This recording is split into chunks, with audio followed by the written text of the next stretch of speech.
Let's be honest, it's just a matter of time before the world crumbles down on the few who have never thought about dealing with their finances.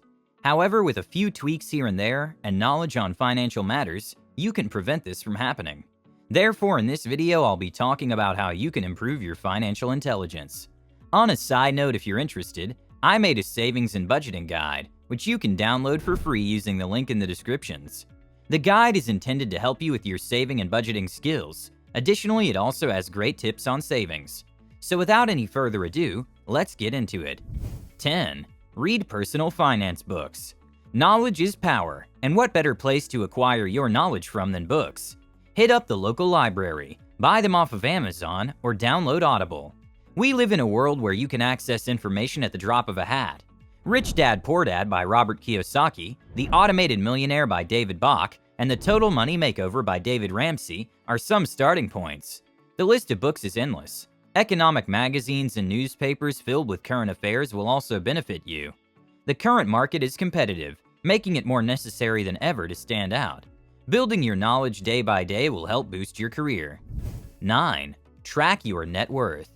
Net worth almost feels like a buzzword that gets thrown around. What does it actually mean? When you add up your assets and subtract them from your liabilities, you are left with your net worth. This is one of the most important things you need to keep your eye on. Track it in journals or phone apps that can automatically do the math for you. The end goal is to regularly know what your net worth is and how you can continuously grow it. 8. Track your spending. Spending your money has always been a necessary evil. I'm sure you wish your money would just stay the same and you'd have nothing to worry about. That's impossible, but you can start by doing things differently by knowing how much you spent where. Sometimes it might be hard to remember all the details of what you spent on. That's why I suggest that you first get yourself a journal where you'll write down how much you spent on food, clothes, your house, rent, or anything else you spend on. The key is to note down what you spend on immediately. If you do this every day, you'll know how much you really spend monthly. Once you're certain with this, it's then that you can start cutting all the unnecessary spending so that you can save more. In fact, when you see what you have spent on paper, it'll be easy to tell what wasn't necessary at that moment, and you'll probably do better next time. A great free app to track your spending on your phone, which I personally use, is called Money Manager Expense and Budget. It's free and a great app to use. 7. Make an appointment with a financial advisor. Working on your financial planning when you know almost nothing is quite overwhelming. This is why I suggest contacting a financial advisor. When you're an amateur, there's only so much you can comprehend from books. A financial advisor will give you a clear outline of what you should be doing to meet your goals. Think of them as your mentors and guides on the journey towards financial freedom. 6. Invest in yourself. There are many classes you can enroll into so you can improve your skills.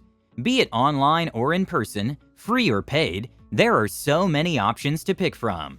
Having a first-hand experience with financial skills backed up by a certificate can help boost your confidence as well as your financial IQ.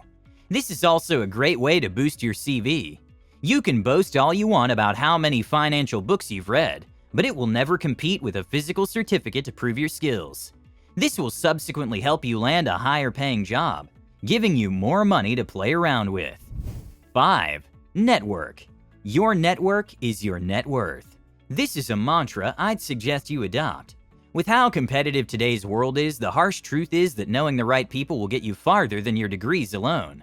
Sign up to sites like Eventbrite and see what events are happening around you. Buy a ticket and go mingle. This isn't just about how others can benefit you, it's also about how much you can learn. I'm sure you've been told to learn from others' mistakes. Well, what better way than to sit down and listen to them?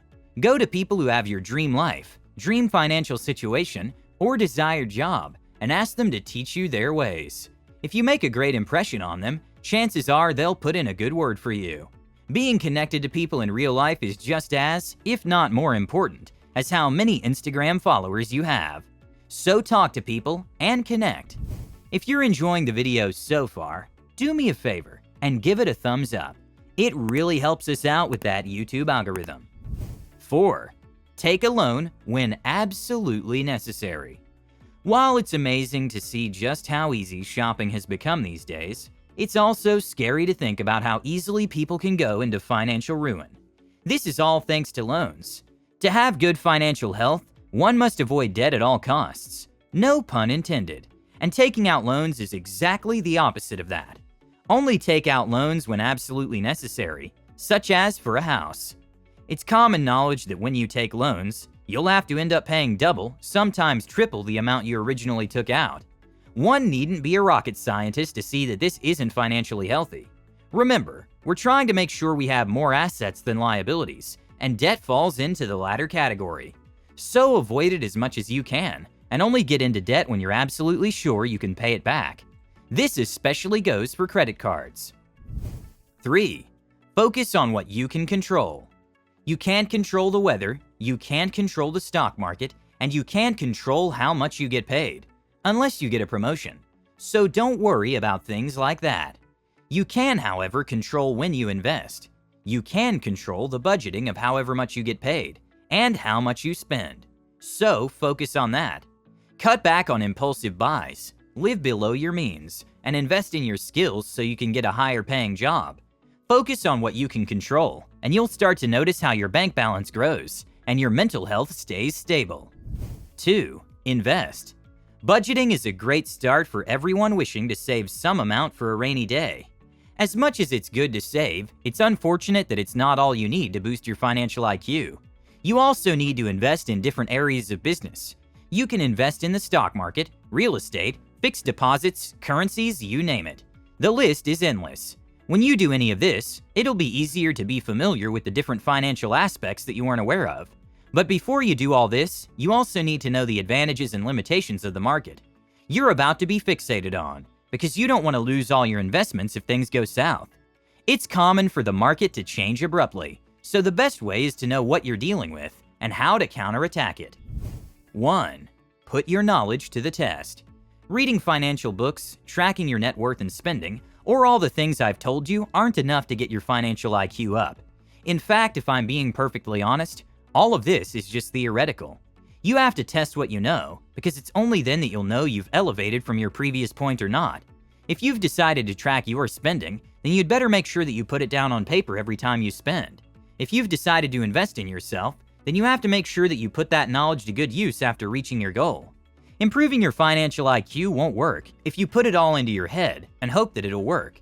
You also have to be practical with it, and trust me, you will get your desired results.